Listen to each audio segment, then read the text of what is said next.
là cô gái hay mộng mơ, đẹp như sáng trần, người đã khiến tôi thẫn thờ. cho ngày qua tôi thẫn thờ, Cho tôi nhung nhớ bao nhiêu, muốn nói với em bao điều rằng tôi đã thương em nhiều. yêu em từ lâu em biết chăng, Chẳng giống mấy cô người mẫu, em đẹp xinh cô gái Việt, chẳng son phấn tô sáng màu. em giản dị theo cách riêng, Chỉ cao 1m52 nhưng sao đáng yêu, dịu dàng đôi môi thắm duyên nụ cười. xanh mơn mởn đêm nhớ mong. Thôi thì là duyên, nếu người thuận thì tôi sang đưa chuyện mẹ cha xin đừng nên vợ chồng.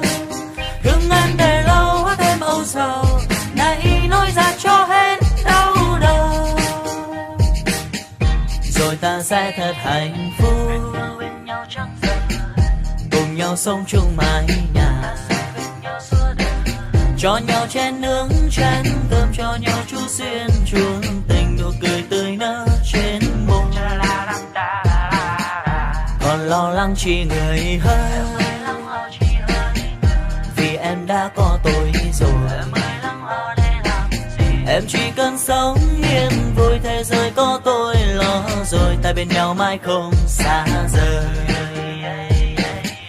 Thôi thì là duyên, nếu người thuận thì tôi sang đưa chuyện mẹ cha xin đừng nên vợ chồng.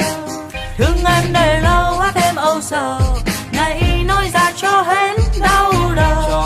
Cho hết đau đầu. Baby, nghe này, em là cô gái mộng mơ, xinh đẹp duyên dáng để cho anh ngẩn ngơ. Bao nhiêu năm giờ vì vừa mối tình tơ, đêm ôm nơi nhà thao thức với cho em vần thơ. Vì anh nhắc lừa em mất rồi mà em vẫn vô tư vậy thôi, vẫn không muốn chung đôi. Chẳng để ý đến tôi, để sau 3 năm chờ đợi anh đến sao vẫn đơn côi. Nói với anh chỉ một lời rằng sẽ bên anh đến trọn đời. Trước giờ anh vẫn quen với cô đơn, hứa mấy ngày anh sẽ yêu thương em nhiều hơn. Anh chẳng cần biết người trước kia bên em là ai, chỉ cần là anh từ giờ đến muôn đời mãi. Thì dù anh có nói tình mình hơi sai sai, em vẫn sẽ đưa em. Thôi thì là duyên, nếu người thuận thì tôi sang đưa chuyện mẹ cha xin đừng nên vợ chồng.